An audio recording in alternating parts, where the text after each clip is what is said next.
broadcast is brought to you by the following community sponsors. Able Heating and Air, answering any and all questions you may have about your HVAC system. There's peace of mind knowing they are able to keep your home comfortable.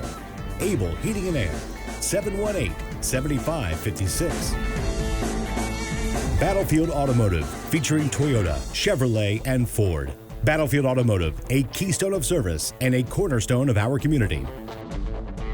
From shirts to banners and everything in between, imprint your message on the community with Cash Imprints, 317-1473. More than just a respected funeral home, Found & Sons supports youth at all levels so they can become tomorrow's leaders.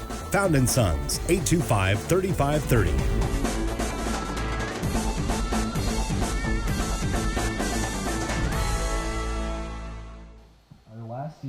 All right, welcome to Broman Field and to tonight's broadcast of high school boys varsity lacrosse, as it is senior night here for the Blue Devils. 9 seniors to recognize, and I think that they're currently being recognized as we speak. I'm Mark O'Connell, alongside Jeff Say, Johnny Krawczyk behind the camera. We're live tonight, and Nicole Wooten managing the technical production and part of this broadcast back at the studio at the Culpeper Media Network. Jeff, welcome aboard tonight. We see the Blue Devils. They've been real busy of late. This is 5 games in like 9 days now, and playing James Monroe. This will be our first look at them tonight as well. And the Blue Devils are coming off a thrilling 5-4 victory over Fluvanna on Friday night, and now looking to carry on that momentum. Last time we saw them was against Fauquier. They took their licks against the Falcons, came back, was able to get a big win against Fluvanna, and now looking to keep that momentum going here against JM. So, speaking of Fluvanna, the two teams that played, Fluvanna, the Flucos, and the Blue Devils have played each other twice this season. The Blue Devils won both games. We saw, as you mentioned, Fauquier and Culpeper play last Monday. After that loss to Fauquier, 2 days later, the Blue Devils lost to Liberty. And tonight, the first and only meeting between these two teams, James Monroe and Culpeper. And then next, 2 days from now on Wednesday, the Blue Devils will play the Mustangs of Meridian, formerly George Mason, and then they'll finally get a break, and they won't play again until May 13. And when they do, they'll be taking on Kettle Run, which, along with Fauquier and Brentsville District, really the 3 top teams in this district. Absolutely. You mentioned Meridian. I was wondering, looking at the roster, I'm like, I didn't recognize that one, so that's the former George Mason. Correct. Interesting. Yeah, so you mentioned that district with Brentsville leading the way, Fauquier being right below them. Culpeper is going to have a tough go against Brentsville. I think we've heard some really, really good things about Brentsville, and Brentsville handed this JM team a 19-0 loss. So from what we're looking at with JM, it's been a tale of 2 teams. They've had some close games, and then they've been blown out in all of their losses. So it'll be interesting to see how they respond to Culpeper. We're watching them warm up, and it looks like Culpeper, if they're able to change their angle of shots, the Blue Devils have an opportunity to go low against the JM goalie. Right, and we've identified him as Trey Perungsup. Interesting name. Not a household name in these here parts of the country.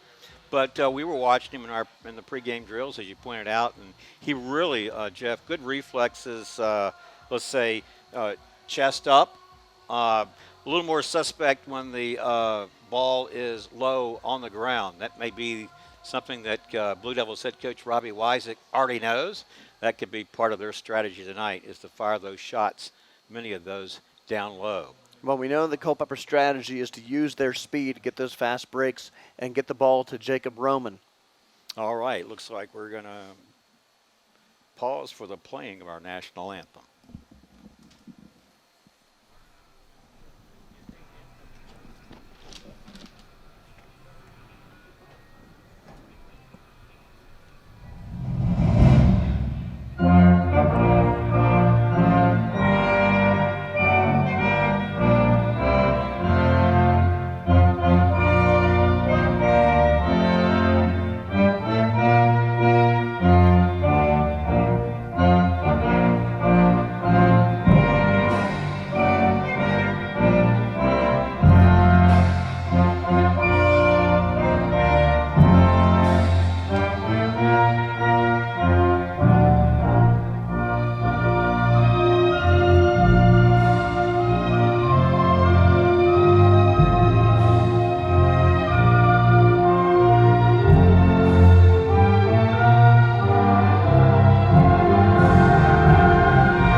right, Jeff, welcome aboard again. And again, Johnny Krawchuk behind the camera. Nicole Wooten back in the studio at the Culpeper Media Network. So, Blue Devils tonight, I noticed, and I was talking to head coach Robbie Weisek, I like uniforms. I like changes, and tonight we're looking at them decked out in the all-white with the blue numerals. Now, from our standpoint, we're going to have an easier time picking up those numbers as opposed to the gray with the yellow. Those are sharp uniforms too. But Coach Weisek agreed with me. They have a really crisp look to them. He sort of compared those to UVA. They sort of go with that look as well down there in Charlottesville. By the way, and across the way, rather, their opponent, James Monroe Yellow Jackets, might be a little warmer tonight in those solid black uniforms, Jeff. It was a little hot down on the field, and we were just talking about how weird this weather has been. It was freezing cold last week, and now very humid down on the field. So it'll be interesting to see how those black jerseys soak up that sun, and that kind of wears JM out a little bit. I was going to point out, Mark, obviously this is senior night, so a very senior-heavy lineup to start for the Blue Devils. So we're going to see some names that we might not normally see. Raul Franco is going to get the start. Finn Steffen, who's the German exchange student, he's out there. Number 24, Giovanni Corsaro is starting for the Blue Devils.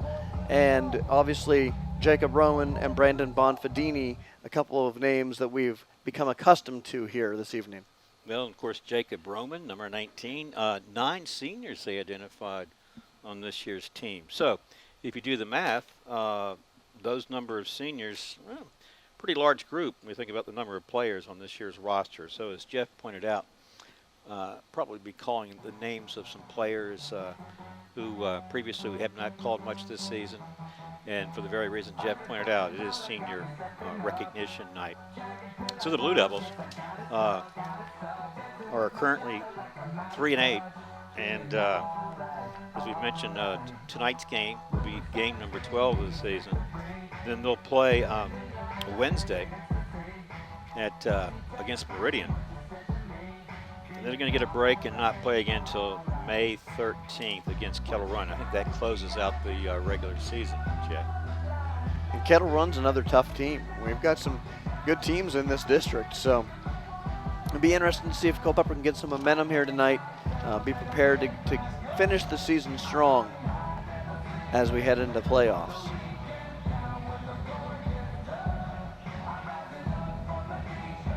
Yeah, so we were last in action, last Monday at Fauquier High School, and Flying Falcons had their way, and yet, despite the difference in the score, I think Coach Weisek and his players, and we talked about it, they were able to take away some positive things from that loss, don't you think?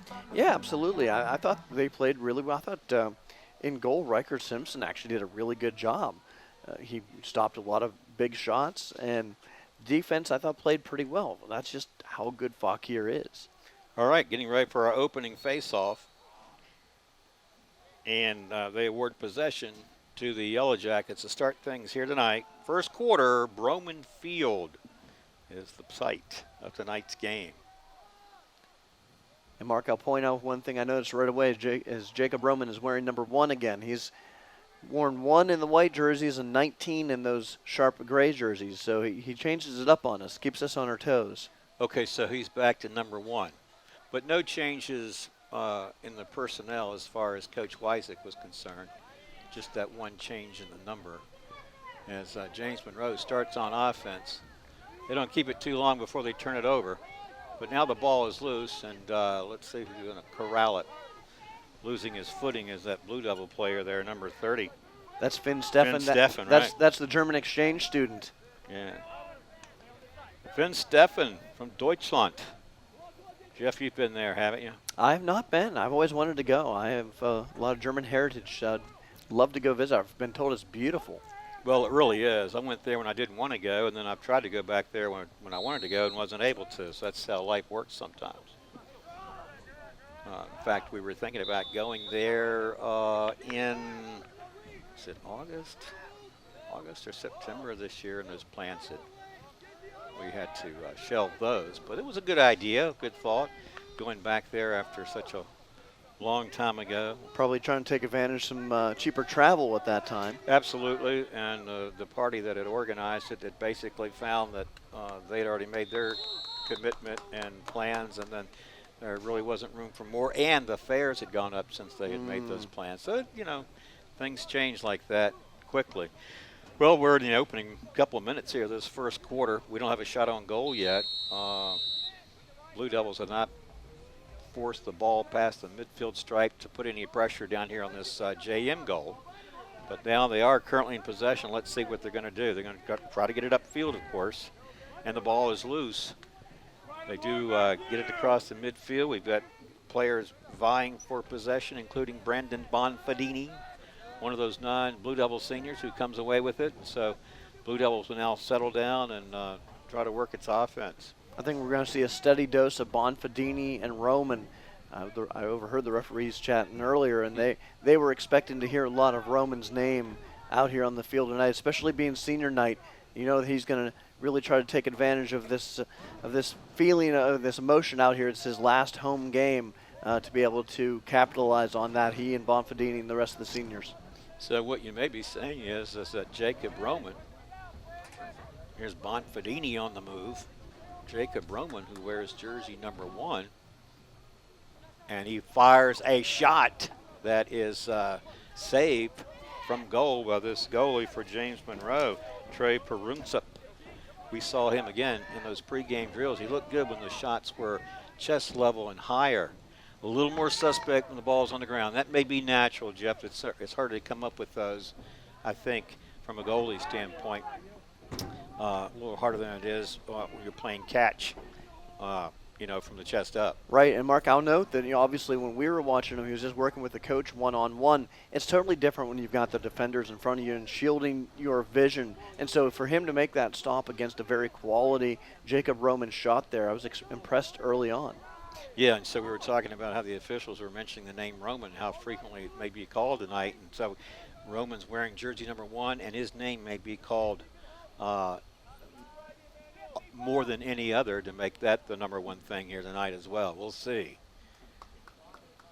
Well, I'm sure that Bonfadini, another fellow senior, might have something to say about it.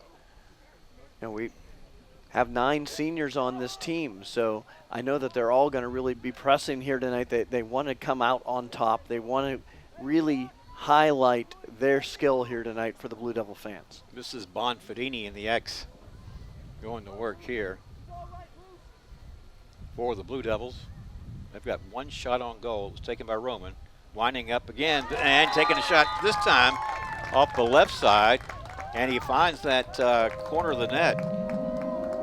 And it's 1-0 in favor of the Blue Devils. And Jeff, looks like it comes at the 7:44 mark. That was Jacob Mills with a nice pass coming out of the X position. That was Bonfadini making that happen. Bonfadini coming from behind the X position, finding Jacob Mills on the right side of the goal, and Mills with a nice sidearm shot. We talked about them changing up the angle of their shots, and Mills doing just that for the first goal for the Blue Devils. And Jacob Mills had just checked in a few seconds before that from the sidelines. Well, told you we're live tonight, and our live sponsor is Able Heating and Air, answering any and all questions you may have about your HVAC system. There's peace of mind knowing they're able to keep your home comfortable. Able Heating and Air at 718-7556. Bonfadini with it again, and Bonfadini, as I mentioned, one of the seniors, he is planning to go to George Mason for college. Yeah, and I think that I was just up in that area, not yesterday, but the week before.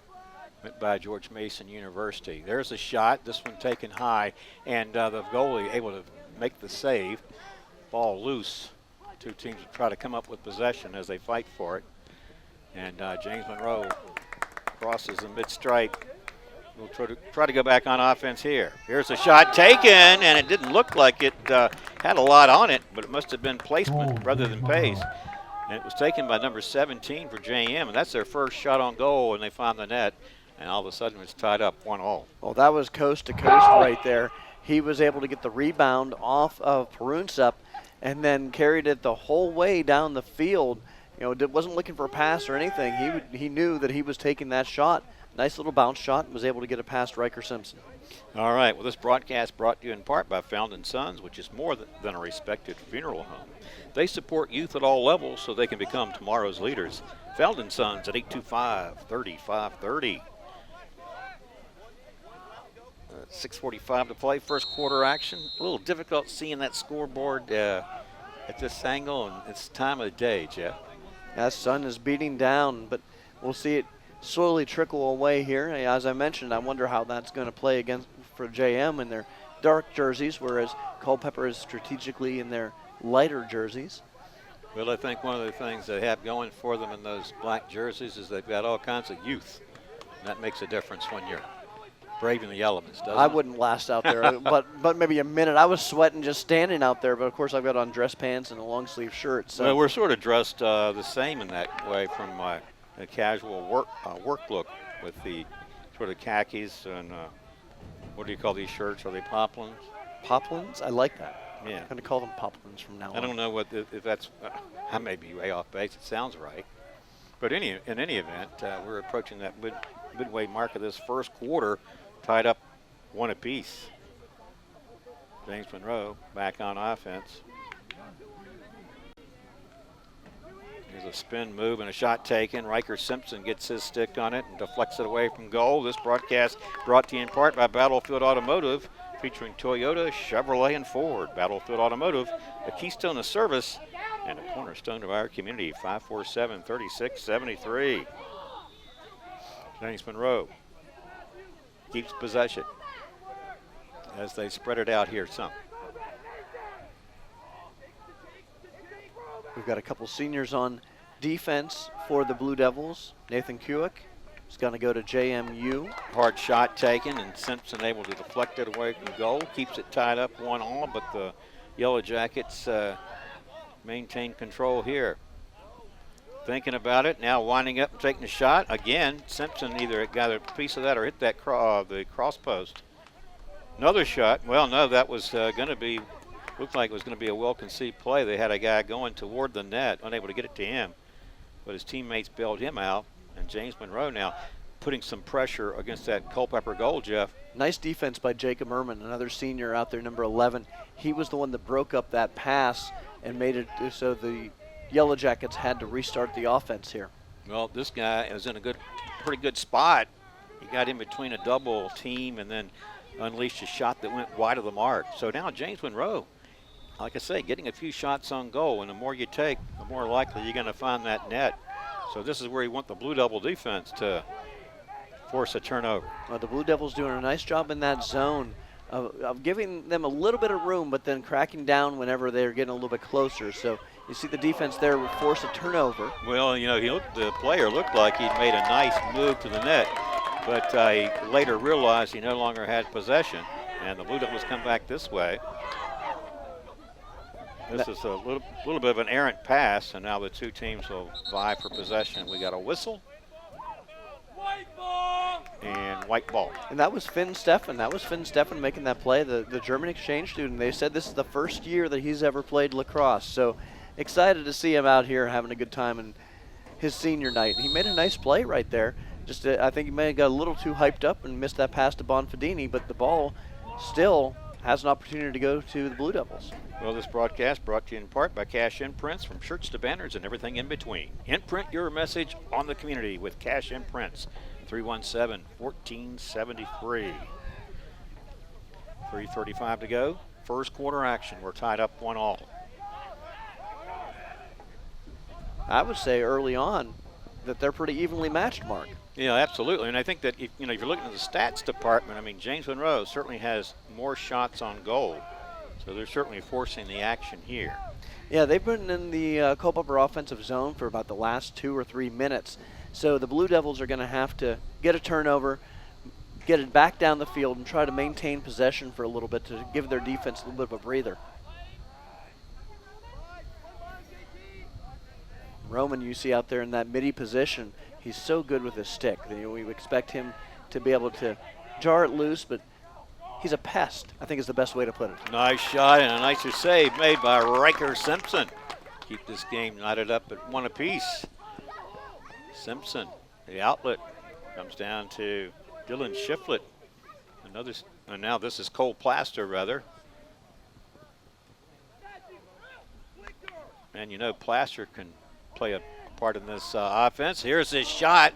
He went to the ground. It bounced up after it hit that post. And now it's anybody's ball, the 50-50. And the Blue Devils going away with it, Jeff. And that's Jacob Roman, but what a shot by Cole Plaster.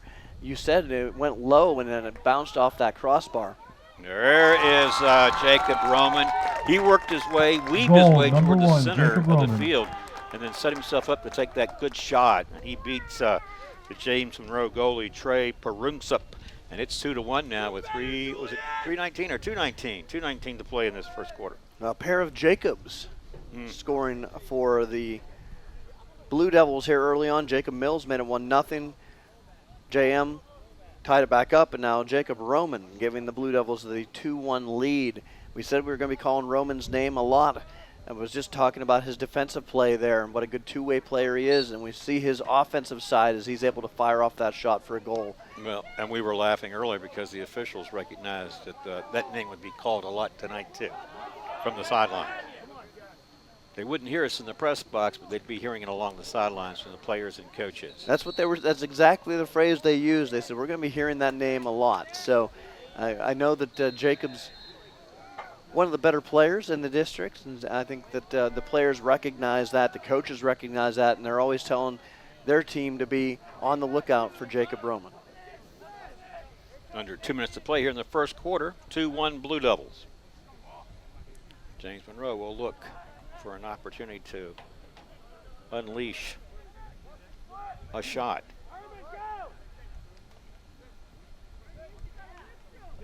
And in close range, turned back by Simpson, and now the Blue Devils, looks like it's number 25. No, not Simpson. That's Tucker Dean. Tucker Dean, who corralled it for the Blue Devils. Down the field they go.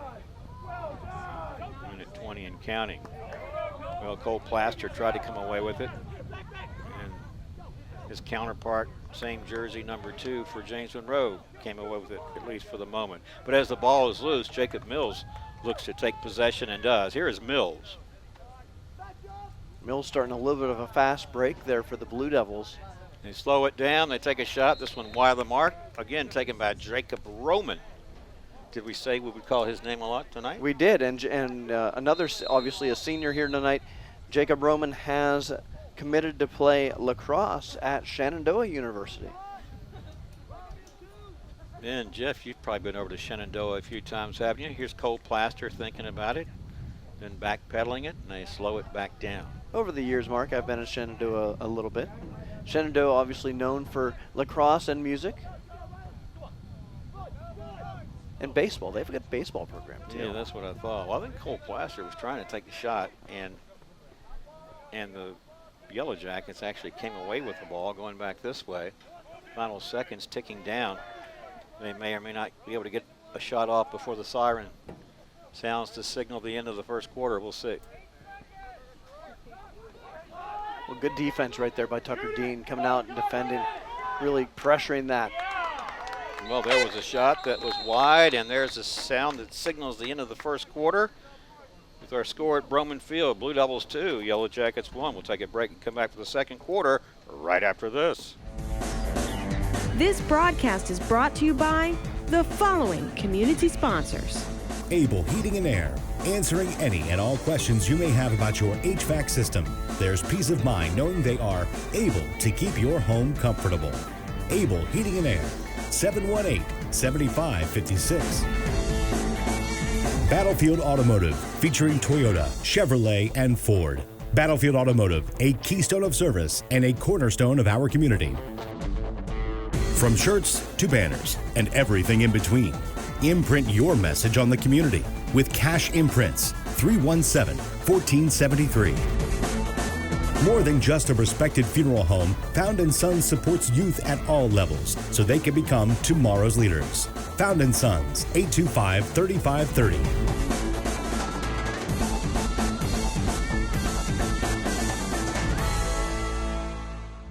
Welcome back to our broadcast, and at the start of the second quarter, we are at Broman Field tonight for this high school boys varsity lacrosse game between the homestanding Blue Devils and the visiting Yellow Jackets of James Monroe. And right now you're looking at the Blue Devil players and head coach Robbie Wysick there. So Jeff Say, Mark O'Connell, Johnny Krawczyk with you tonight. from Broman Field. Nicole Wooten back in the studio, the Culpeper Media Network. Talked about going live this year, and our live sponsor, Able Heating and Air, answering any and all questions you may have about your HVAC system. There's peace of mind knowing they're able to keep your home comfortable. Able Heating and Air at 718-7556. Well, Jeff, before we have the face-off to start the second quarter, in sum, what did you see in that first quarter for our viewing audience? Well, the Blue Devils defense really did a really nice job of being able to hang in there. We saw JM pressuring on the offense for quite a while, and then Culpeper stepped up. Riker Simpson made some big saves. Tucker Dean made a couple big plays. Jacob Ehrman really, I thought, did a nice job defensively of stepping up out of the zone and pressuring on defense. And then once they were able to get the ball to the Jacobs, Jacob Roman, Jacob Mills, they were able to score. So a 2-1 lead here. Goals by Jacob Mills and Jacob Roman for the Blue Devils. 1 goal for JM. 2-1 coming into the second quarter. Another name you mentioned was Finn Steffen. And at what point did he impress you, Jeff? Well, Finn Steffen, as I mentioned earlier, is the German exchange student. And this is his first year playing lacrosse. He had a nice defensive play, was able to get the ball up over midfield, and I just was impressed with his speed, and you could tell he was really having fun out there. So I enjoyed that. Looks like we've got a Blue Devil in the penalty box, Mark, as there's a power play to start the second quarter. Well, if there is, it looks like it's going to be Cole Plaster. It is. Plaster got nabbed, and now JM is working the ball around and trying to get their offense set up. I thought they did a really good job of attacking early on, and now they're looking for their shot as they're moving the ball here quickly on the power play. Well, Jeff, I did not see a penalty flag. I did not know that Mr. Plaster was coming to the penalty box. But James Monroe is going to try to take advantage of it. They take a shot, and Riker Simpson has an answer. He has a save again for the Blue Devils. Now he'll stand behind the goal, and he'll look upfield for a teammate in good position to get this offense going. And guess who he goes to? It would be that fellow we know as Jacob Roman, number 1 tonight. He's wore jersey number 19 this year as well. Well, Mark, I was just going to point out Riker Simpson has impressed me in his maturity and how he has stepped up this year. And one thing that has really impressed me is his outlet passes. And we just saw beauty coming down to the middle of the field to Jacob Roman to start the Blue Devils on offense. And, it goes without saying, if you make an errant outlet pass, then you're setting yourself up for a situation where the opponent can certainly take advantage of it and find you where you're down defensively and take advantage of that. And I almost mentioned something before he fired that off, and then I held back because I didn't want to jinx it. I didn't want to jinx Riker because he's been making those beautiful outlet passes all season long. And when you have somebody with the stick skills of a Jacob Roman that you can get it to and really have him start your offense, that's almost like a fast break itself when you're able to stretch the field that way. And you got to figure that Roman is probably the preferred outlet receiver, don't you think? Absolutely. But, you've got Brandon Bonfadini, you got Jacob Mills, you've got Cole Plaster that we mentioned. I think Cole is just now back on the field. Right, penalty has expired, and Plaster and the Blue Devils go back to full strength. So they were able to turn back the James Monroe power play situation, Jeff, and keep the score 2-1 here in the second quarter. Well, that was an odd little play there. The JM player was shoved out of bounds, but the play kept going, and I think he had lost the ball before he stepped out. Everybody kind of paused there for a moment because they didn't see it. Jacob Mills on the attack trying to force that ball loose. Unable to do so at the moment. James Monroe trying to get it to a couple other players, but instead the Blue Devils come away with it. Taking the shot was number 11, Jacob Ehrman, and we had the save by the JM goalie. Oh, what forechecking right now, though, by the Blue Devils. That really started here at the top. I think that was number 10. John Guillen started this whole series by forechecking, and then we see that again now as Brandon Bonfadini chases down. We get a penalty flag here further down the field, but the Blue Devils is doing a great job on the forecheck. James Monroe controlling for the moment. There's a pass that's errant, goes out of bounds, and it'll be a turnover to the Blue Devils. Well, this broadcast is brought to you in part by Cash Imprints, from shirts to banners and everything in between. Imprint your message on the community with Cash Imprints at 317-1473. There's a slash on Bonfadini. He was caught as I was just talking about the forecheck, he got caught on a slash as he was trying to jar the ball loose right there at midfield. And now another power play, the second one for JM here in the second quarter. So we've had 2 players in the penalty box. They've both been Blue Devils, correct? Correct.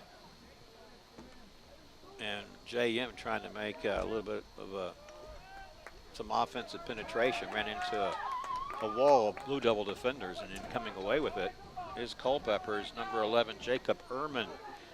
As he did a moment ago, he finds a teammate down low.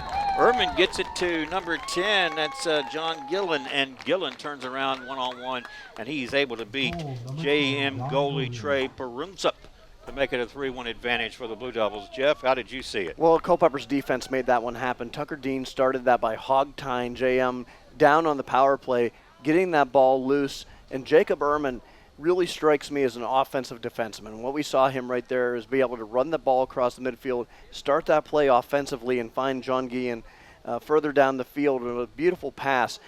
Almost Chris Letang-esque, if I'm here to talk a little NHL playoff hockey in the Pittsburgh Penguins. I know I'm just going to drive Johnny crazy with that one. But that was a very Letang-like play by Ehrman to start that offensive goal for the Blue Devils. 3-1 lead for CCHS with 8:15 remaining here in the second quarter.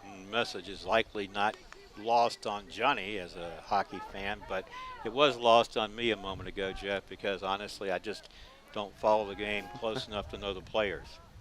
That's a little jab at all my little Caps fans here. Well, you got to do the jib-jab thing. Yeah, and it works both ways, doesn't it? It does. And, I wholeheartedly recognize that my Penguins probably will not advance out of the first round. I'm prepared for this. So I got to get my jabs in while I can. Yeah, it's like a friend of mine used to say, yeah, you got to pick your shots. You can't take them all. You just got to sort of time them and take them at critical moments. Number 26 is Tucker Dean out there fighting for possession of the ball. And, mentioned this broadcast is brought to you in part by Found & Sons, which is more than a respected funeral home. They support youth at all levels so they can become tomorrow's leaders. That's Found & Sons at 825-3530. And we mentioned we're live, and our live sponsor is Able Heating and Air, answering any and all questions you may have about your HVAC system. There's peace of mind knowing they are able to keep your home comfortable. Able Heating and Air at 718-7556. And Jeff, when you think about comfort level, this is about the time of the year where your AC unit's probably going to get some work. It's always this time of the year that when I lived in town, my AC unit would without fail go out. So we're very lucky to have our friends like Able Heating and Air be able to come out and keep us cool during the hot weather season. All right, timeout taken. 3-1 Blue Devils. We've had 2 Blue Devils in the penalty box. Each time, James Monroe had a power play opportunity. They were denied. So, in addition to what we've already talked about, have you seen any other advantage that the Blue Devils maybe have implemented so far? I'm going to say physicality. Defensively, I feel like Culpeper has been way more physical. Tucker Dean has really inserted himself out there, and he has just physically imposed his will on JM. I was really impressed with him a moment ago. He's the one that started that play to Ehrman, and then Ehrman obviously finished it by getting the pass again. But defensively, it's really been a team effort. We've seen Culpeper's defense collapse. They've done a really nice job of being able to key up on the JM's offensive players and take them away from the ball. And that physicality, I think, is something that we haven't really seen from the Blue Devils too much. We've seen it at times, but this is the first real game that has really come together, I feel like. Taking a shot on the run and denied by the JM goalie, Trey Perunsup. But the Blue Devils will stay with it here. Gesundheit. Gesundheit? That's what I think of when you say Perunsup. Yeah. Well, we do have that's German, right? It is. And you've got a German player. We do. Blue Devils. That was number 10. That was Guillen again, and a pass coming in from that X position. That was Brandon Bonfadini, the senior. That's his second assist from that X position coming out to Guillen. Nice, another nice shot. Really, offensively, I feel like the Blue Devils are passing the ball well, Mark. Well, that was a good play-by-play call on your part, Jeff. As I was actually thinking at the time about our fellow from Germany, Finn Steffen, Deutschland, and he said Gesundheit too as well, keeping it German there. But just wondering, he must be a natural athlete to make that transition into lacrosse, knowing that, it's the first time he's ever played. And he's been, as we've noted, he's been the face-off specialist for the Blue Devils. He's been out there, battling the entire time, and you wouldn't think that this, usually your face-off specialist, somebody who's been playing lacrosse, since they were 9 or 10 and coming up through the Lacrosse Association, and somebody that Scott Found has worked with. And for Finn Steffen to be out there taking those face-offs, and he's only ever played the sport one season, I think is really incredible. No, I think much of that about toughness and physicality. You've alluded to that earlier tonight in terms of an advantage for Culpeper. But the Blue Devils have used different players at that face-off position. Remember last week, Coach Weisick was saying, but that night they were getting back Sebastian Gabaret, who was their chief face-off specialist. So they've used some different players there. And as you pointed out, Finn Steffen getting his opportunity here in tonight's game. We've seen them use some different lineups here. I just saw Dylan Shiflett, another senior on defense, helping out, and a nice play right there. I think that defensively for the Blue Devils, yeah, that was Dean, wasn't it? That was Nathan Kuick, another senior. Of course, we've got Giovanni Corsaro as well, number 24, and he's one of the seniors, those 9 seniors mentioned in the pregame.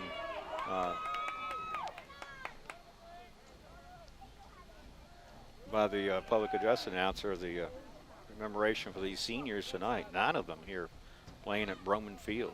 And Nathan Kuick is going to be going to JMU for college.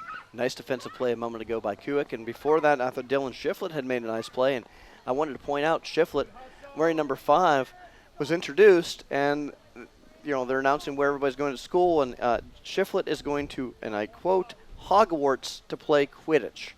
I thoroughly enjoy that. I want to ask him, possibly after the game, what house he plans to be for at Hogwarts. Hogwarts is nationally renowned for its lacrosse program, isn't it? I'm just being facetious, of course. I'm trying to come up with a Hermione joke or something Harry Potter-esque, but I'm sure if he stays away from the butterbeer, he'll be an extremely talented Quidditch player. Well, let's check the clock, Jeff. What do we have remaining here in the second quarter? We've got 4:42 remaining. JM getting the ball back there. Culpeper was forcing a little bit. They having some trouble getting the control of the ball, but the Blue Devils being up 4-1. This is the biggest lead that they've had, I think, in pretty much any game this season. So the Blue Devils getting the ball back, forcing turnovers, again being physical, and Jacob Roman really setting the tone out here tonight for the Blue Devils. Now, you've mentioned some defenders who have stepped up for the team, and of course Riker Simpson has only given up 1 goal so far. Here is one cranked up from a distance, and this one turned back. That was a good idea there by Guillen. He was trying to scoop it, and I think he was looking for number 9, Jacob Mills, and just kind of sailed on him. But the Blue Devils have been relentless. Again, when I mentioned that forecheck, you see Guillen chasing him there. Yep, now he has to give way, and there's the penalty flag. Is that going to be for the slashing? Here's a shot on goal, easily defended by Riker Simpson. We'll have whistle, we'll have stoppage, and we'll have information. And you've got a player, it looks like, going to that penalty box there. Did you pick up the number for? That is Guillen going to the penalty box. Number 10? Number 10. He went offside, so he was the one on the forecheck that I was mentioning, and I saw him cross the line when he's not supposed to because he's on attack, and they got him for having too many men across the line. So now it's a power play situation for JM, and now JM is going to turn the ball over. With 3:32 remaining here in the second quarter. And our score 4-1 in favor of the Blue Devils. Now, refresh my memory. Who scored first? It was Jacob Mills. Right, for Culpeper, Jacob and then Mills. Jacob Roman, and then Guillen has had the last 2 goals in the second quarter. So far, the Blue Devils are on a 3-0 run since the 6:46 mark of the first quarter. Well, I do like Culpeper's defensive effort. And you talked about the physicality. It's been an advantage for them. Here's some physical play once more. This one delivered by John Gillen. The scrub. Let's see, we'll come up with it. We got a player going down to the turf. That was number 6, Benjamin Roman. He's back up on his feet. Coming to the sidelines, number 30 is Finn Steffen. Blue Devils on the whistle and on offense begins with Jacob Roman, number 1. There he is. Here's Roman making a move. Left-handed taking a shot. This one went wide of the mark. Blue Devils run it down. They've got Jacob Mills, closest man to it. Well, JM's defense did not collapse on Roman, which I was shocked about, and he had an open lane right there. This shot just went wide. Oh, Mills was looking for a teammate there out in front of goal. And I believe that was number 6, Benjamin Roman. That's Jacob Roman's younger brother. Benjamin, I do believe, is a sophomore. Jacob, obviously, a senior. We thought we'd see more of Benjamin Roman this year, but this is the first game, I think, since the Eastern View game, the first Eastern View game that I recall calling Benjamin's name. So we're interested to see if the Roman brothers can get anything going. Well, this broadcast brought to you in part by Battlefield Automotive, featuring Toyota, Chevrolet, and Ford. Battlefield Automotive, a keystone of service and a cornerstone of our community. On the run, taking the shot. This one wide, high of the mark, actually. And we mentioned Battlefield Automotive at 547-3673. Late here in the second quarter, it's 4-1 in favor of the Blue Devils. Looking for a little bit more. And a quick release there by number 10, John Gillen. Won't get it done, but Jacob Mills is closest to it, going to inbound it for the Blue Devils. That was off a Yellow Jacket defender. I thought that was a great shot by Gillen. Again, he's had a really good offensive quarter. Here's Mills. He did get it to Benjamin Roman. He was trying to unleash a shot, got in traffic and lost it. Blue Devils keep it. That's Mills. Out in front, and a shot taken, and a nice save by the JM goalie, Trey Perumtsup. JM trying to come back the other way. Well, they could desperately use a goal right now, couldn't they? And Cole Plaster, again, doing a good two-way job, being able to get back on defense and kind of break up that play and really take the Yellow Jackets out of sync. They had a fast break there. Well, you've talked about the Blue Devil defense tonight. Collapsing and playing physical and keeping that ball out of harm's way. Riker Simpson has only given up 1 goal here late in this first half. This is Cole Plaster in a lot of traffic, and he manages to get away with it with the ball still in the web. Here's Plaster. Looks like that was intended for Jacob Mills. I think Plaster was maybe a little banged up there. He seemed to be limping a little bit as he came out of that scrum. I was going to say I was really impressed with his ability to break away. It was almost like he ran through the gauntlet, Jeff. That number of many defenders around him, he was still able to keep possession. All right, now here comes Gillen. Gillen takes a shot on the run. I think this is going to be unassisted. He scores to make it 5-1 late here in this second quarter. And that is a hat trick for Guillen here in the second quarter, making a 5-1. Nice defensive play by Guillen and Finn Steffen to jar the ball loose. Steffen lost track of it. Guillen saw right where it was at, and then he made that play happen all on his own. You mentioned unassisted. He took that one in for the score. Yeah, and the scoreboard clock's showing how much time now, Jeff? That was 19.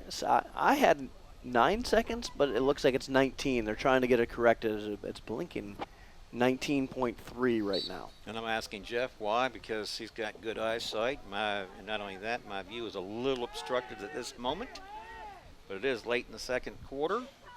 Blue Devils enjoying a 4-goal lead at the moment. Looks like the final seconds are going to tick off, and they do. So we have played half a game here at Roman Field. End of the first half, our score, Blue Devils 5, Yellow Jackets 1. We'll take a break for the intermission, and we'll come back for third quarter action. Keep it right here. You're watching Blue Devils Lacrosse on the Culpeper Media Network. This broadcast is brought to you by the following community sponsors: Able Heating and Air, answering any and all questions you may have about your HVAC system.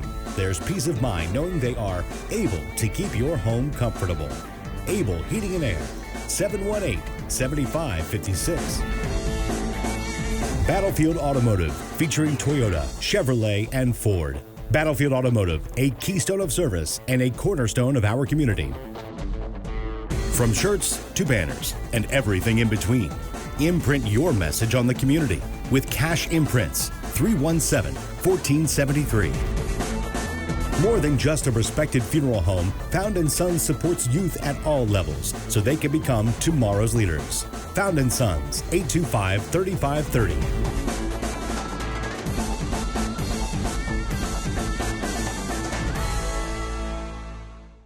All right, halftime at Broman Field. Welcome back to our broadcast. Mark O'Connell, Jeff Say, Johnny Krawchuk with you tonight. And Nicole Wooten back in the studio, the Culpeper Media Network. So as we get ready to start the third quarter, Jeff Say, Blue Devils out in front 5-1. Want to recap the scoring and tell the viewing audience what your highlights for that first half were. Well, highlights really quick, I thought was the Culpeper Blue Devils defense. I thought they did an amazing job of keeping JM away from the goal, doing a great job of being physical, of taking them off the ball, and then forechecking in the midfield I thought was really impressive. And that set up some of the goals. Jacob Mills scored first, made it 1-0. JM tied it up, and then Jacob Roman made it 2-1, and the Blue Devils have not looked back or given up the lead. They went on a 4-0 run from the 6:46 mark of the first quarter, and then John Guillen scored all 3 goals, a hat trick in the second quarter for the Blue Devils to make it 5-1 coming in to start the third quarter here, Mark. Very nice. And to start the third quarter, of course, we have the face-off.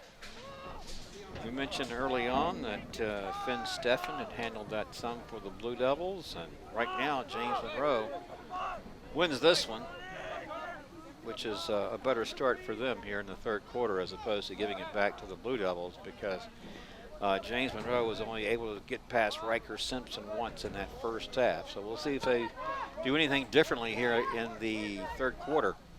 Try to put more offensive effort against that Blue Devil goal and narrow the gap between the two teams. Well, Tucker Dean has been an all-star for the Blue Devils out there on defense. He and Giovanni Corsaro both, I thought, have done a really nice job. We see Sebastian Gabarette out there now. I think he's come in for Finn Steffen. We saw Finn earlier there on senior night in the first half doing a nice job, and now Gabarette coming in and getting some reps. But the Blue Devils defense, passing it back to Riker Simpson. One thing we talked about was Riker Simpson's outlet passes, Mark, and how well they're able to get the offense going early on. Yeah, a moment ago, actually, Jacob Roman broke up the play on defense to give it back to the Blue Devils. And we laughed earlier at the frequency of what we anticipated would be the number of times that Roman's name is called tonight. There have been some other players whose names have been called frequently as well. In fact, you mentioned John Gillen having a hat trick. Has he had a hat trick in any previous game? Not to my knowledge. Maybe, maybe not. Your memory of that is better than I. But so Gillen giving them some offensive production. Of course, Bonfadini, Cole Plaster, Jacob Mills, Jacob Roman. Those are the guys that typically, collectively, putting the pressure against an opponent's goal. And Bonfadini, we've seen with 2 assists from that exposition, doing a nice job of really getting the offense going for the Blue Devils. But here we go. We see them once again on that in the midfield. Jacob Roman, we were talking about the forechecking, and then there's a ground ball won by JM. That's one thing the Blue Devils have done well tonight, and that's win those ground balls. Well, the player was trying to crank one toward that Blue Devil goal, and it hit a wall of players. So Riker Simpson watched that one bounce harmlessly away, and then his teammates come back the other way with Bonfadini, number 3 right now, currently in possession in that X area for the Blue Devils as he's being marked up there one-on-one. Here's Bonfadini making a move, Now he backpedals and goes the other way. Let's see what he's got up his sleeve. He's going to try to sneak it in there off that wraparound. And the goalie did make the one save, but then on the rebound, it's John Gillen putting it back, and that's going to be the hat trick Goal, plus one, number Jeff, 10, John for our man, Gillen. Mr. Gillen tonight, number 10. That was just a nice play by Gielan to see that coming off and be able to get the rebound, because that was a hard shot stopped by, I'm going to mess up this guy, the goalie's last name, Percenup. And Gielan was able to get the shot from Bonfadini, and Bonfadini started that one again in that X position. Bonfadini coming around, the hard wraparound shot, deflected, and then Gielan being able to get the rebound. Good hand-eye coordination, I want to point that out. Nice hard shot to finish it off. 6-1 lead for the Blue Devils with 9:24 to play in the third quarter. Then you note that Bonfadini had reversed his direction. He thought about coming around one way, went back the other way, looking for a little bit of an area to exploit. He found it. Here's a shot that Riker Simpson saves again for the Blue Devils. So once again, Simpson, to this current moment, only given up one goal in this game. I would dare say that he is standing on his head. I've been really impressed with his play, being able to knock away some shots, but his defense, as I mentioned, have really stepped up and helped him out here tonight. Monroe looking to spread it out as Tucker Dean makes a defensive play for the Blue Devils. And it's a nice work there to avoid not giving it up. It did get jarred loose, and it's going to be possession to James Monroe. Well, we mentioned we are live, and our live sponsor is Able Heating and Air, answering any and all questions you may have about your HVAC system. There's peace of mind knowing they're able to keep your home comfortable. Able Heating and Air at 718-7556. Third quarter action. Our score 6-1 in favor of Culpeper. The Blue Devils led at the intermission 5-1. So one goal scored so far here in the third. JM loses its stick, and then Tucker Dean comes away with it. They're going to try to force it from him, and Dean just keeps it out in front, and he makes the pass over to Bonfadini, unable to corral it. Bonfadini will fight forward again as James Monroe trying to come back the other way. And picked off midair by Jacob Roman. Again, that defense, and there was Tucker Dean down there fighting for it. But Jacob Roman on midfield is doing a great job of intercepting that pass. And Roman going back to work now for the Blue Devils. And this broadcast brought to you in part by Fountain & Sons, more than a respected funeral home. They support youth at all levels so they can become tomorrow's leaders. Fountain & Sons at 825-3530. This is Jacob Mills now in the X. Finds a teammate right there in front is John Gillen. Got one-on-one and centered against that goal. And the goalie had, well, we've talked about it before, one-on-one opportunity favors the shooter. Where were the defenders there, Jeff? They just vacated the area. Well, if I'm JM, I'm trying to find out where Gillen is the entire time. Gillen has scored 5 goals in the second and the third quarter. Nobody else since Jacob Roman scored in the first quarter. Gillen has put the Blue Devils on his back, and JM has left him wide open right there. Another wraparound by Jacob Mills, and instead of taking the shot, looking for his teammate, and Gillen doing a great job of hammering that one home once again. And Sebastian Gabarret went back to the face-off specialty duties for the Blue Devils. This ball out of bounds. Telling you this broadcast is brought to you in part by Cash Imprints, from shirts to banners and everything in between. Imprint your message on the community with Cash Imprints. 317-1473. 7-1 our score. So the Blue Devils scored 2 goals to none for the Yellow Jackets here in the third quarter. The score of the intermission was 5-1. So they have extended its lead to 6 goals. Seem to be comfortably out in front now. In light of how the offense is playing and how the defense seems to be thwarting a lot of these opportunities, and Riker Simpson playing well on goal. Now this one wasn't too difficult to defend because it was wide of the mark. But James Monroe go back on offense, looking for a player that out in front of goal, threw it in traffic, got away from the intended receiver. And that shot was wide of the mark because Sebastian Gaboret had stepped up into the lane, and it looked like there was going to be an open shot, and then Gaboret magically appeared and took away that lane and then forced that shot to be a little bit awry. So again, the Blue Devils doing a really good job in the zone defense and then pinching down and helping out. Like right now, as you're pointing out, Jeff. Tucker Dean, Giovanni Crosaro, combining some defensive pressure there and coming away with it. Looks to be Finn Steffen, number 30. Talked about him frequently in tonight's broadcast.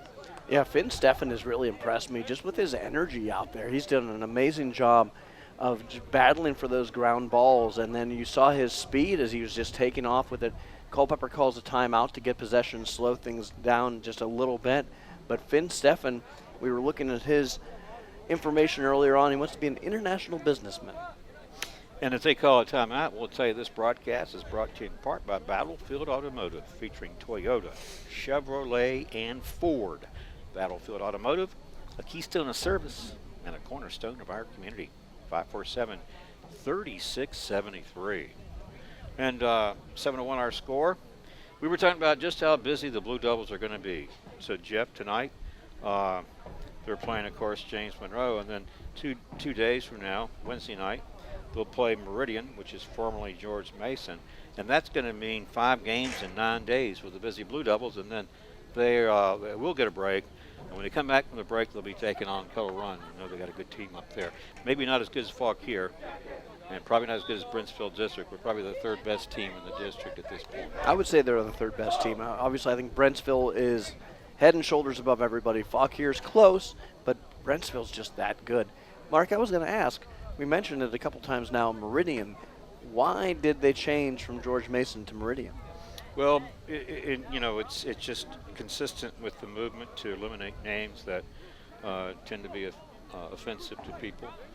George Mason apparently had some history in his past that made people today frown upon his character and perhaps contribution, so they made the change. And there's been a lot of changes across Virginia like that. I'll give you another example. Stonewall Jackson High School in Quicksburg is now Mountain View, and that's the 2nd team in Virginia, and 2nd school in Virginia known as Mountain View. You know, the other and first Mountain View team is over in Stafford County, home of the Wildcats, and that's where Lou Sorrentino coaches a football team. I was going to say that is where Lou is now currently, former Culpeper County High School head coach. Sidearm shot taken by Mills. This one was wide. Yeah, so that's a big part of it. So been a lot of changes in that vein here in Virginia and elsewhere. But they did keep their mascot, the Mustangs, did Meridian. And I was trying to think of some other schools named the Mustangs. The only one that comes to mind readily is Monticello. So a couple of schools in Virginia by that name. James Monroe, the Yellow Jackets, we got a few of those across the state. We've mentioned the Blue Devils, about 7 of those. And John Gillen is the man who's really been in action tonight for the Blue Devils offensively. Jeff, I think you've got him with, 5 goals? 5 goals. How many Cyclones are there? Is it just Eastern View? To my knowledge, it's just Eastern View. Just Eastern View. And there was an article about, what's the name of the school? Just opened up, and they were going to take on, their nickname is going to be the Cardinals, and they were supposed to be the first ever, but they weren't. So I had a conversation with the writer of the article. Wrote a great article, but he didn't realize that years ago, George Washington of Danville, and they're the Eagles, used to be the Cardinals. And when they changed the name, there were no Cardinals in Virginia until this new school opened up. Huh. And that's kind of hard to believe because the Cardinal is the state bird, right? I was going to say, I'm shocked because the Cardinal is the state bird. I was racking my brain. I'm like, am I wrong on that? But no, it is the state bird. So I wonder why they switched from the Cardinal years ago to the Eagles. Oh, you mean George Washington? Mm-hmm. Well, so what happened with George Washington? And I like knowing these things. It's kind of interesting to me. So George Washington of Danville, and they give you the geographical location because it was George Washington of Alexandria years ago. But anyway, here is Cole Plaster on the shot. This was wide. So George Washington of Danville, in time, joined with Langston High School and to become one. And what they did is they kept the name George Washington. And they took Langston's mascot? Langston's colors, like blue and gold, because George Washington, the Cardinals had been like red and gray. Well, yes. And then they changed the nickname to Eagles. And I think that was Langston's nickname. I was going to say, so they took Langston's color and nickname and kept it to George Washington. Kept it George Washington. Okay. And now when you say George Washington, you don't have to designate Danville any longer, because George Washington of Alexandria is one of the schools that merged with T.C. Williams way back when, 1971. T.C. Williams became the only public school in Alexandria when it merged with both Hammond and GW of Alexandria. And then T.C. Williams is obviously of the Remember the Titans fame. Exactly. They won that state championship in '71. Highly acclaimed, and that's they were immortalized with the movie. Of which you've written 2 books. Well, yeah, here's the shot taken by Jacob Mills, and he was able to find it. And, Jeff, this is what we were talking about. This goalie for James Monroe is very good, Trey Perunza. When the ball is a shot and he has a chance to make a play on it defensively, say from the chest up, he's got really good hands, good dexterity.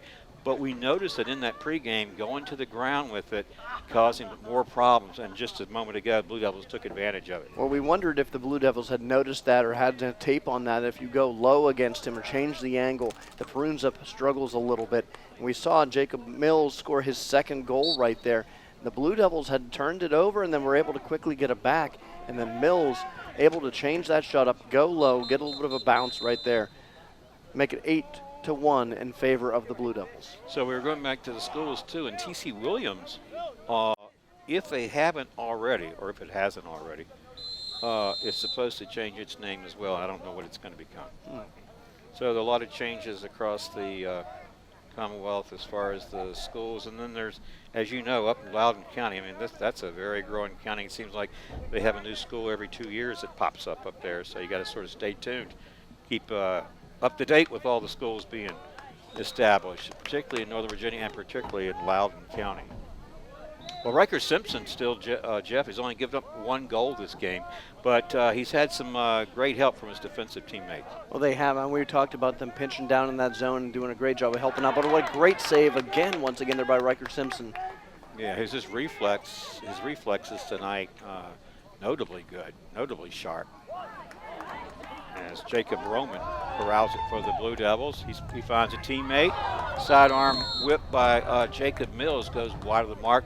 This is what the Blue Devils are doing, Jeff. They're just really putting the pressure on the Yellow Jackets here. Well, I want to point out that pass coming across from Kuick to Jacob Roman. Just beauty in motion, just so fluid. And then Jacob Roman, a great pass ahead to, I do believe that was Brandon Bonfadini. And Bonfadini went a little bit wide on that shot and then went back to JM, but just great passing, great anticipation by the Blue Devils right there. And Jeff, I don't want to try to jinx it or anything, but it was only in the first half we had any players go to the penalty box. It was 2 Blue Devils, and the Culpeper defense was still able to turn back James Monroe and their power play opportunities. Here in the 3rd quarter, no one has visited that sin bin, as you call it, yet. No, it's been a very crisp 3rd quarter. 3 goals, 2 by Gielan and 1 by Jacob Mills for the Blue Devils to make it 8-1. And we're not done as Jacob Mills took the pass from Jacob Roman, Jacob Mills. And then left arm, side arm, he was able to whip it in there, and again, he went low. And I think that they're sort of on to the same thing we know. I think they've picked up on that. And when they're able to get that low angle shot off, you saw sidearm Jacob Mills right there, and that is a hat trick now for Jacob Mills here in the game. This is the best game we've seen the Blue Devils play. This is the most team-oriented we've seen them play. They have done an amazing job on the fast break. Defensively, they've stepped up, and offensively, we talked it was going to be about Jacob Roman. Roman only has 1 goal. We've really seen Gielan and Jacob Mills, take on some of the responsibility here. So maybe they're focusing on Jacob Roman and allowing his teammates to step up. But it's not like he's exited from the action either, because he's had some good passes and he's made some good plays on defense to break up and force turnover. Well, absolutely. I've mentioned his two-way play. I mean, that is really what started some of these fast breaks for the Blue Devils, and we see him here at the top of the key getting things going. Thinking about it, finding a player right there in front was number 8, Zach Dixon. Dixon had an opportunity, got away from him, and now the Yellow Jackets look to come back the other way. Let's check the clock again, Jeff, and see what we've got remaining here in this third quarter. Well, about 30 seconds remaining, a little less than 30 seconds now, and the Blue Devils again doing a great job. That was number 24, Giovanni Corsero, coming out and challenging and coming out on that forecheck. They had a fast break, and yet Corsero came up and took that play away. And now we see Roman starting and going back the other way for the Blue Devils. Took the pass from Hewitt. Here's Roman. Does he have enough time to try to get a shot off? He's taking it. He does. He charges forward, unleashes a shot. That one looked like it was defensible, but Roman found the net, and a hapless Trey Perunsip watched it go by. Yeah, Perunsip again being able to go low in that bounce shot, being able to get past him. We talked about Roman, kind of passing the ball, having his teammates carry the load here tonight, and now Roman getting into the act. This is his second goal, and he really started that from the midfield stripe. And I just want to reiterate that even though we knew it and we know the officials talked about Roman's name particularly going to be called so frequently tonight, even though he wasn't getting the goals, he was making his mark in other areas as we hear the siren that signals the end of the third quarter. So 3/4 of the way here, done at Roman Field. Our score, Culpeper 10, James Monroe 1. We'll take a break and come back for the fourth quarter right after this. Keep it right here on the Culpeper Media Network. You're watching Blue Devils Lacrosse. This broadcast is brought to you by the following community sponsors. Able Heating and Air, answering any and all questions you may have about your HVAC system. There's peace of mind knowing they are able to keep your home comfortable. Able Heating and Air, 718-7556. Battlefield Automotive, featuring Toyota, Chevrolet, and Ford. Battlefield Automotive, a keystone of service and a cornerstone of our community.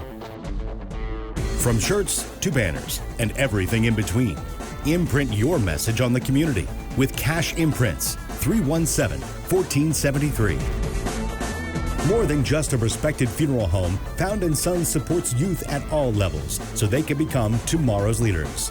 Found & Sons, 825-3530.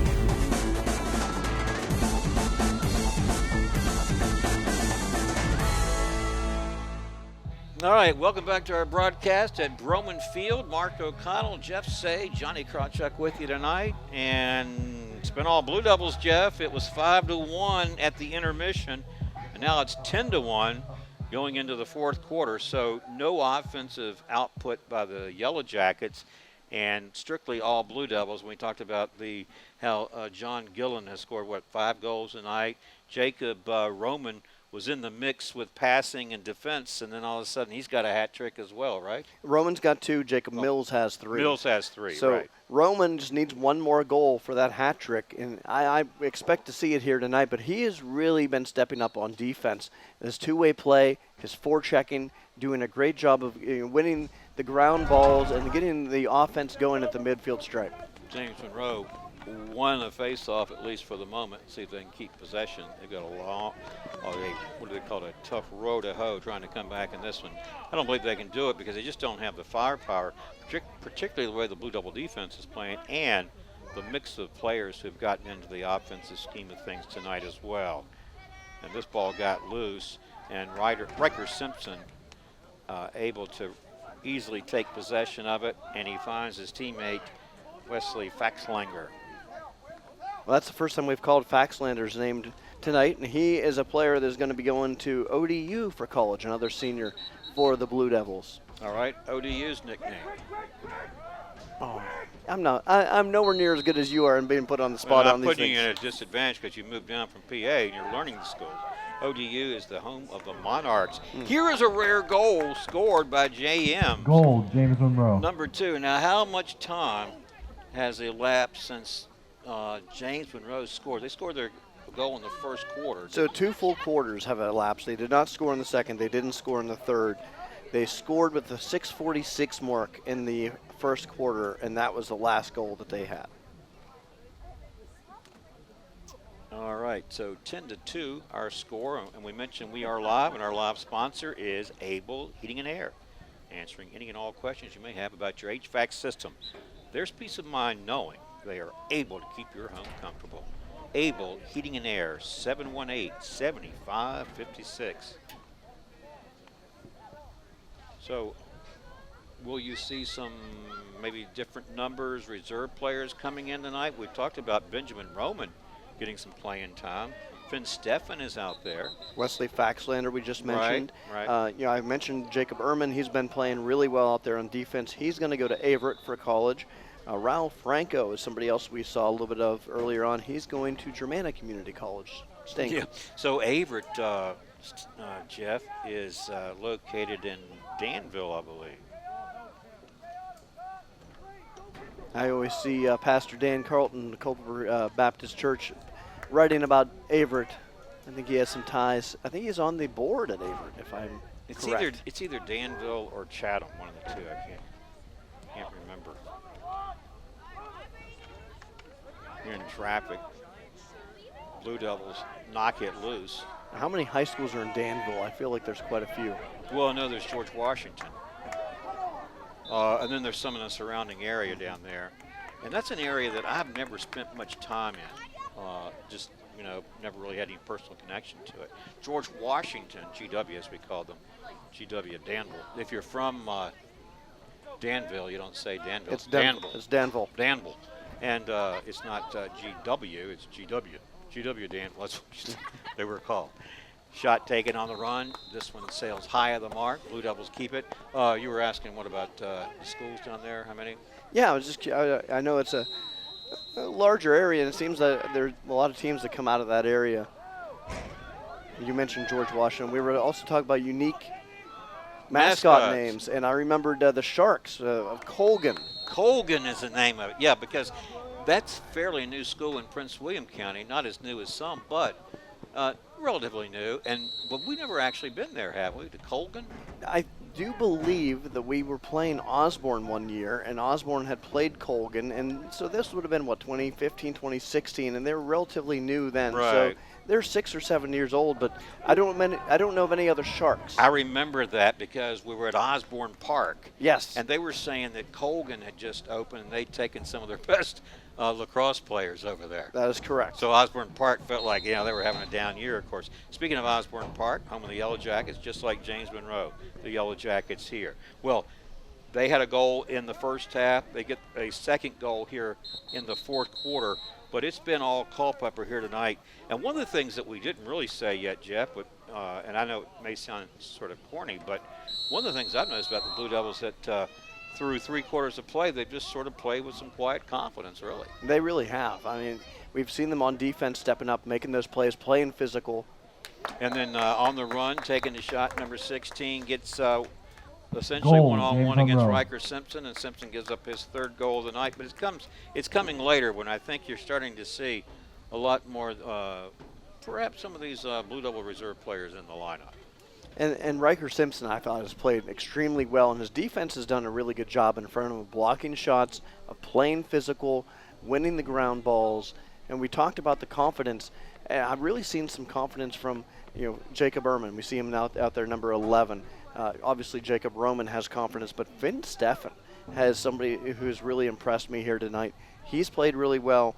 Sebastian Gabarette, and Tucker Dean, defensively, Tucker Dean, Giovanni Corsero, Jacob Ehrman, and Nathan Kuick have all, to me, shown a lot of confidence, a lot of skill, and a lot of physicality, and taking JM off the ball, and they have not given up the big scoring opportunities that we've seen a couple times in the past. And one of the players that I just saw in the lineup, number 22, Raul Franco. Saw Raul out there a little bit.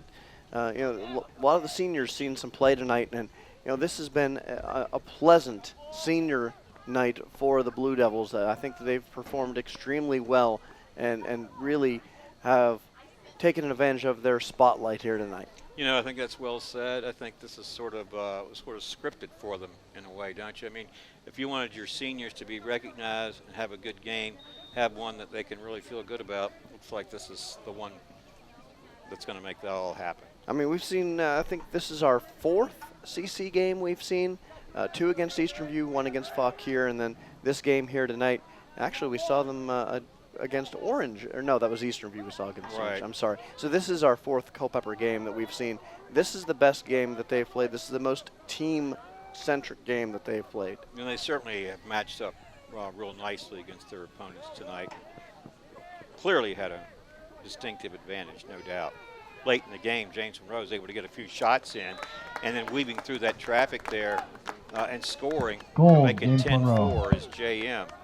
But I think Riker Simpson will be giving up those goals with those stalwart defenders still in there. In fact, right now, looks like the Blue Devils are going even deeper to their bench, Jeff. Number 28, Jacob McKinley checks in for the Blue Devils. And you'll probably see some other numbers as well. And then 23, Aiden Curley coming in as well. There you go. So some wholesale defensive changes there for the Blue Devils. Interesting to see. Get some of the younger guys an opportunity, but I really like that. Let me ask you a question. Is 6 goals a safe lead right now? We've seen stranger things happen, I'm not going to lie, but I've been impressed with the way the Blue Devils have played defense. I don't expect to see them let up offensively. So I think 6 goals, I hate to jinx it, but I think that they are confident right now. They're playing well. I think that they're going to hang on to this one. Well, it's really been with these changes in personnel in the 4th quarter that has allowed JM to make that sort of penetration toward that Blue Devil goal that they did not enjoy through 3 quarters, that's for certain. Well, JM has gone on a 3-0 run here in the 4th quarter. They hadn't scored at all in the 2nd and 3rd quarters. So if the Blue Devils are able to hang on to this one, it's the work that they've done in those middle periods. All right, watch out here in front. Had a little bit of action. Looks like Jacob McKinley had it and lost it. James Monroe was able to unleash a shot that did not find that Blue Devil goal. Well, this broadcast is brought to you in part by Battlefield Automotive, featuring Toyota, Chevrolet, and Ford. Battlefield Automotive, a keystone of service and a cornerstone of our community. 547-3673. Down to about 7:02 to play, clock ticking. Here in the 4th quarter, Blue Devils, Cole Plaster, spin move, takes it upfield, and we look at some of his speed there as Plaster takes off.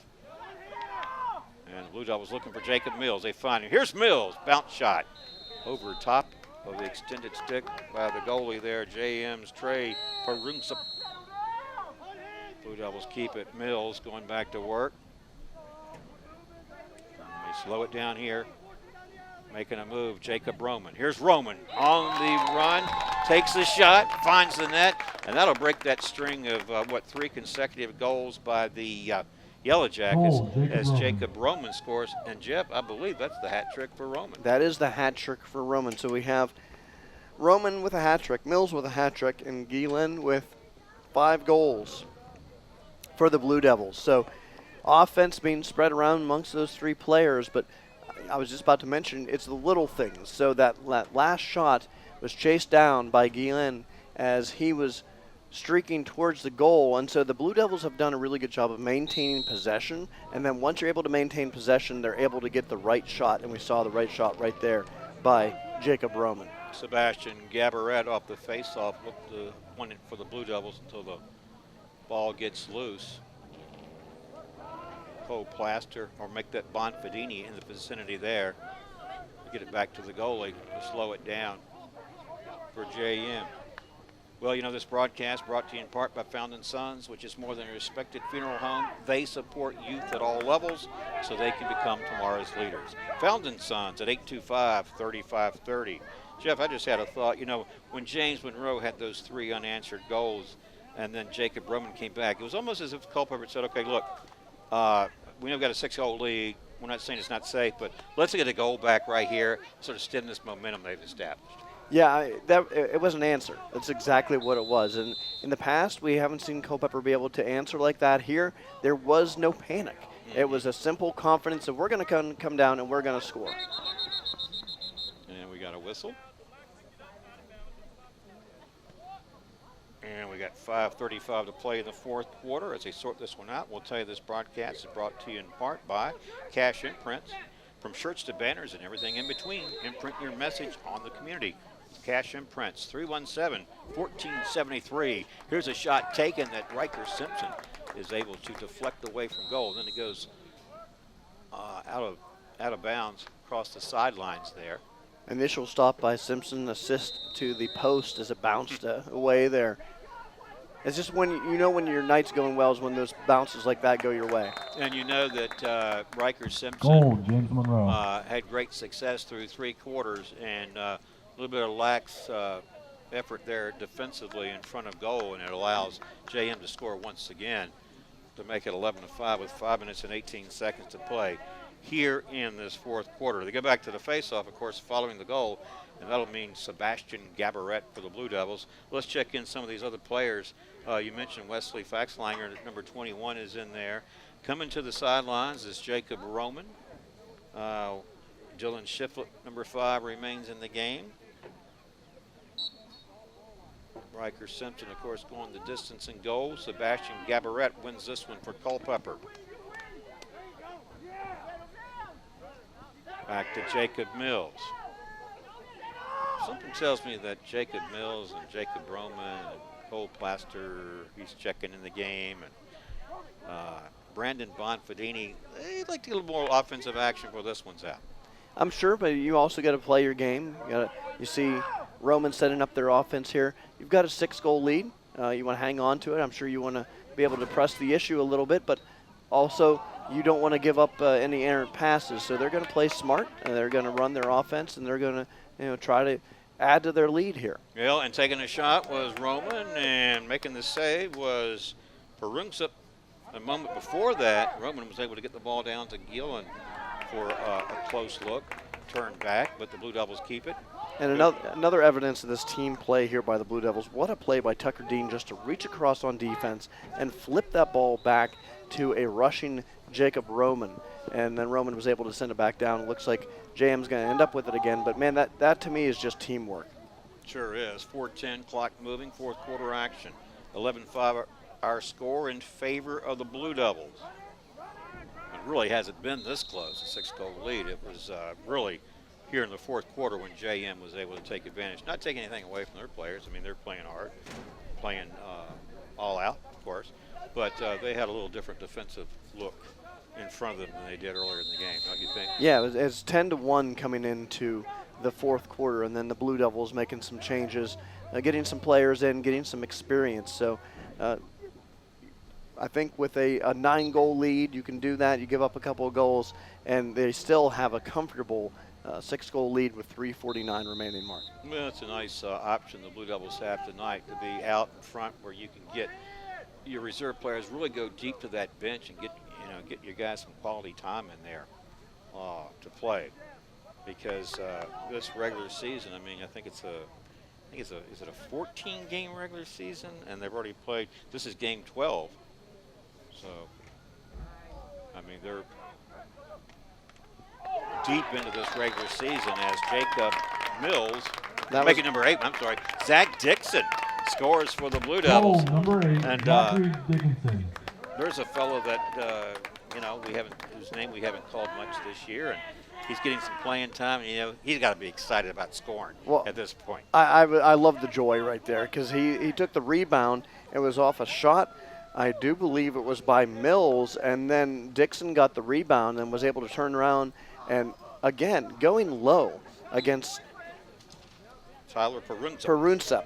Going low against Perunsup because we've seen that time and again when they're able to go low against him, and Dixon just showing some absolute joy out there, jumping up and cheering. He was so excited. You love to see that from a player when they score, and so he was just so thrilled and so happy for him. Yeah, it really goes without saying. Had to be really excited about that opportunity because there haven't been a lot of those for him and for some other reserve players. But in any event, we're down to about 3 minutes, 2:58 to play. Penalty flag down. And, this second half, Jeff, has been pretty clean up to now. Yeah, this is the first penalty in the second half. You mentioned we had the 2 Blue Devil penalties in the first half, and those were both killed by the Blue Devils. And then I think they both led to the Blue Devils scores. It was right after the Blue Devils came out and were able to score. What was the penalty there, Mark? Well, I didn't see the call, but I know it was against Finn Steffen. He's the third Blue Devil player to be assigned to the penalty box. So James Monroe, as you, of course, go a man up here, will look to try to take advantage while the Blue Devils look to beat the penalty clock. Let's check the defense here as Gabarette marks up. Makes a check, but James Monroe able to keep possession. They're spreading it out a little bit, looking for an opening. When they take a shot here, this one got past Riker Simpson, and James Monroe makes it a 12-6 game. And they did take advantage of Finn Steffen being in the penalty box. Well, they really moved the ball around well. They're looking for the right angle, and they found it and just really thread the needle, because you could watch that coming in off the stick. It had a little bit of curve to it and just went on the right-hand side of Riker Simpson and was in. But I mean, otherwise, I think Simpson has played an amazing game here tonight. He kept the Blue Devils in it early. Blue Devils were able to get up, and now having a 12-6 lead with about 2:18 to play, I think the Blue Devils have this one pretty much wrapped up. He'd only given up one goal going into the fourth quarter, and then he had a different look in front of him, and then those shots taken by JM were high percentage shots for those shooters. Nothing against JM's effort, but I think Riker Simpson, I mean, it's just, it goes back to everything we've said so many times, is that when you get short like that in short range and it's one-on-one, it's hard for a goalie to stop a shot like that. And that's what I think has happened. Riker Simpson had a heck of a game for the Blue Devils. And you've mentioned some of the efforts by the defenders and the offensive distribution and so many different players in the mix for Culpeper tonight. As we're down to a minute 45 and counting in this one, we've told you this game that we're live, and our live sponsor is Able Heating and Air, answering any and all questions you may have about your HVAC system. There's peace of mind knowing they are able to keep your home comfortable. Able Heating and Air, 718-7556. A minute 30 to play here in the fourth. 12-6 Blue Devils, and this is Jacob Roman going to work, turning around and firing, and this one got away from him. And his teammate over there, Cole Plaster, has run it down. Mark, I'll say one thing I've been really impressed with is how aggressive offensively the Blue Devils have been. We've seen it here all night long that they've done a really nice job of taking the shots, not hesitating. Yeah, and here's a shot taken by Gillen and a save by Perunsup. I think if you're Riker Simpson, he's got to be pretty pleased right now. The action's out the other end of the field. Absolutely, and again, forechecking once again there by Brandon Bonfadini. Bonfadini stripping the ball away. This has been something the Blue Devils have done well all night long. And again, we mentioned, Perunsup made a nice save there. Anytime the ball's coming in chest high on Perunsup, he is able to have a beat on it. But if they're able to go low and change the angle, the Blue Devils, that's where they've been successful tonight. Jacob Roman on the run, and then another save by Perunsup. And a flurry of action out there vying for possession, and it looks like James Monroe may come away with it as the two teams give chase. In traffic. William Schmidt, that's another new name. Well, William Schmidt. Is he number 14? Yes. Yeah, I was about ready to say we've got a new player in there, jersey number 14. And now he's in the mix, and we're down to what, 15 seconds to play? And the clock is running. Now I think the Blue Devils and Cole Plaster and the exposition are going to be content to run this one out. That's Cole Plaster. Check from behind.